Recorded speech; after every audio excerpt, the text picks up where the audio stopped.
Баршаңызға сәлем, менің каналыма қош келдіңіздер.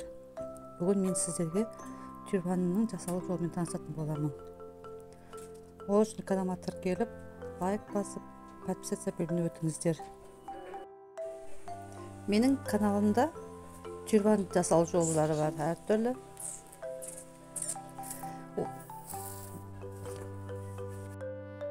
Жаңадан келген оқырмандар болса, мен каналыма міндетті түрде тіркеліп, подписаться бөліміне өтіңіздер. Енін 25 см, ұзындығын 55 см кесіп аламыз. Материал созылмалы болу керек. Егер менің видеом ұнаса, комментарий бөліміне өтіп, міндетті түрде жаза кетіңіздер. Ендігі жолда сіздерге сол рецептпен көрсететін боламын. Ұзын қып тығып алатын боламыз, ең ұзынды жағын. Сосын аударып,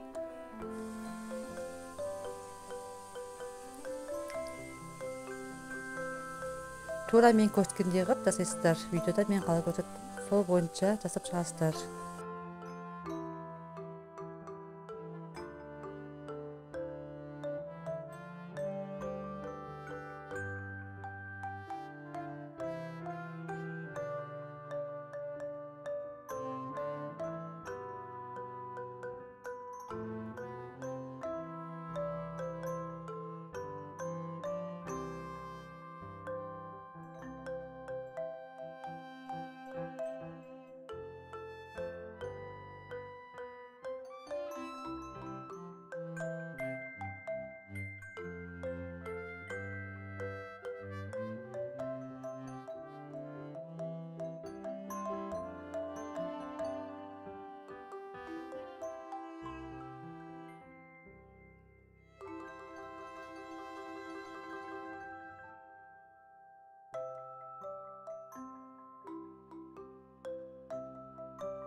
Міне осындай балаларға арналған тюрбан шықты, дайын болды.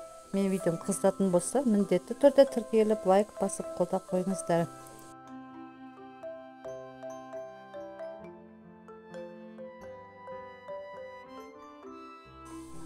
Ендігі видеомда кездескенше сау болыңыздар.